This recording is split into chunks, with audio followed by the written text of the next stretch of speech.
Hey everybody, Drew here, and you're in my shop. I'm just doing some cleaning. It's been a very, very, very hard winter.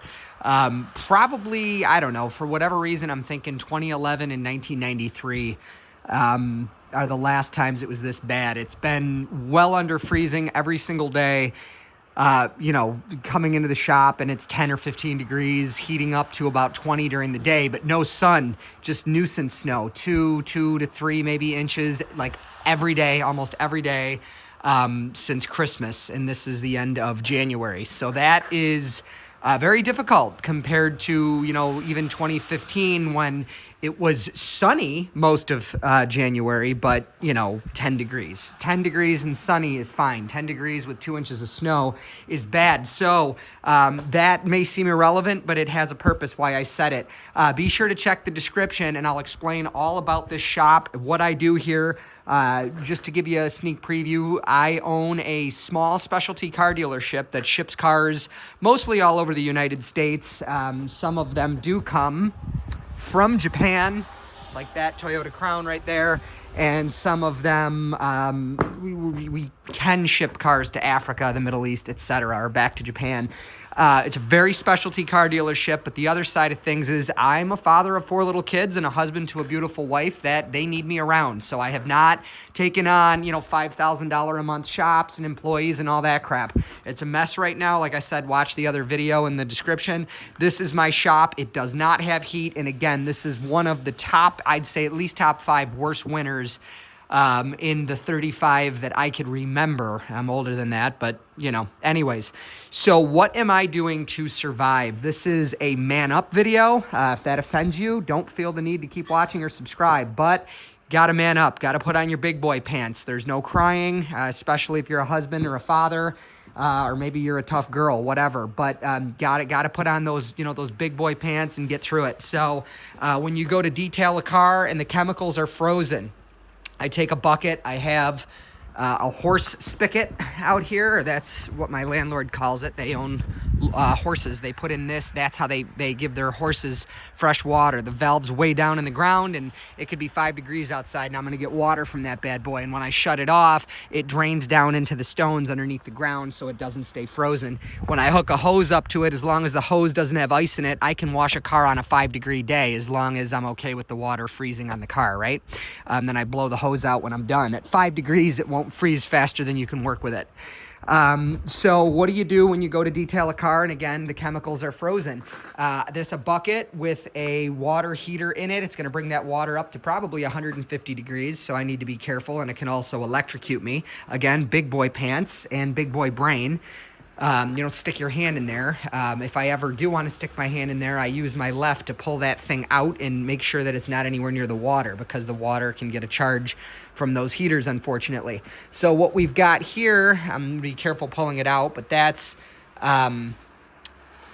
dish soap and water for tire work, just to find, make sure tires aren't leaking and all that. And that's my Aerospace 303 protectant. It's the most environmentally and human body friendly chemical that you can use to make a dashboard look good, not shiny, not smelly, all that. It's very expensive. I might be switching to a Meguiar's product, which is here. It's also not toxic and not shiny. It has an ever so slight fragrance, which bothers me, but I don't think it bothers the general public.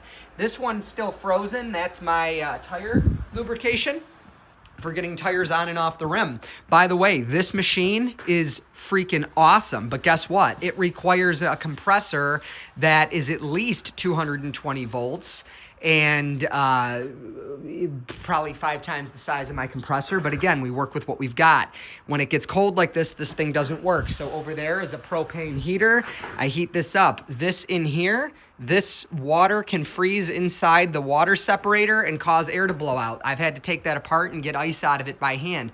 Obviously, this all slows me down quite a bit, but this is how I do it. So, the tire machine needs heat, again, directly on it for a while. I usually, like that stack of tires is hopefully going on a car today. It would be by this, and those would be heating up as well to make them easier to get on and off. And here's the final thing. Now, this is not about big boy pants or big girl socks or whatever. This is life or death. This can kill you. It's very important to keep in mind. I bring in all my cars from the South. That one is Southern. I forget where, not too far south. This one's from Virginia. My cars do not have leaking exhausts and rust issues.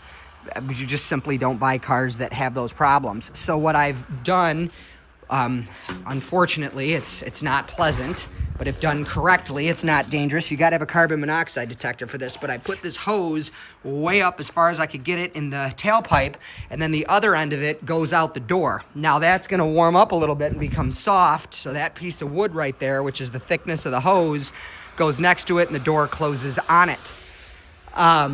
So basically the gist of it is I'll leave the car backed up against this. I'll leave it running with the heat on high and the air conditioning turned on, which dries off the inside of the car like a summer day. When I'm using this tool, which is called an extractor, this heats water to almost boiling and injects it at about 110 PSI into carpet, while it has like an insane, I think it's like 115 inch, whatever, very powerful vacuum lift. Well, this machine is winterized. Down in there is RV antifreeze, which you see on my shelf here, and a funnel. I vacuum out all the water. I make sure I leave the clean out open, which of course it isn't right now, which is not good. But, you know, obviously you do that after, you know, you don't have no vacuum when that's open, but vacuum out all the water, drain it, and then I run that's probably one winterization right there, which is maybe a fifth of that bottle. It's $3 for that. And, you know, I try to use this tool sparingly in the winter, but I keep it winterized. When I unwinterize it, clean it real good and leave it running, ideally not on a day that is below 15 degrees, because then it's just fighting the elements. Try to do that on like 25-degree days. And with that machine and a car, again, with no exhaust leaks and a carbon monoxide detector that we verify works, a car backed up against the garage door with the tailpipe vented outside with the hose, and it gets to the point in here where I could almost take off my onesie. I have before on days under 30 degrees. You know, there you go. And the scarf underneath it and all that jazz, and it's not too bad in here. Of course, the minute you open the door and go out to switch cars, then boots get soaked and it's absolutely brutal again. But this is just a video. There's multiple purposes to this video. One is to show you guys, this is not for customers. If you're a customer and you found this, well, it's, you know, I'd have given you a tour if you asked anyway, so no problem. But this is on my channel where I show people how to fix cars, and it's just to show you guys, you know, the conditions I work in. Because I sign off every video and I say, number one, if I could do it, you could do it. There's a good chance you're not in a 15-degree climate. So if I could do it, you could do it. I mean, if I could do it in 15 degrees, you could do it in, you know, wherever you are. The other thing I say when I sign off is God bless you. The fact that I'm able to do this and feed myself and 5 other people, deliver high-quality vehicles like these to customers, basically to just get through this is a blessing, and blessings come from God. They don't come from anywhere else. Yeah, so that's the gist of the video. It's just to show you, you know, what I do. Hopefully you got some tips from it. Hopefully you can use some of this info, or maybe you're just, you know, you're sitting in South Florida and you're just entertained by this. But yeah, that's how I get through winters. So as you can hear in my voice, I'm still happy. I'm still healthy. I'm going to be much happier when we're not here anymore, but then, you know, I'll be filming at 4 o'clock in the morning, fighting the day's heat, trying to get all my work done before it gets too hot to work. So there's no perfect place. There's California where it's 65 degrees every day, in San Francisco, and this shop would be $2 million. So it's all give and take, folks, and this is where I'm at right now, and this is how I survive it. If I could do it, you could do it, and hey, you guessed it. God bless. Take care. Bye.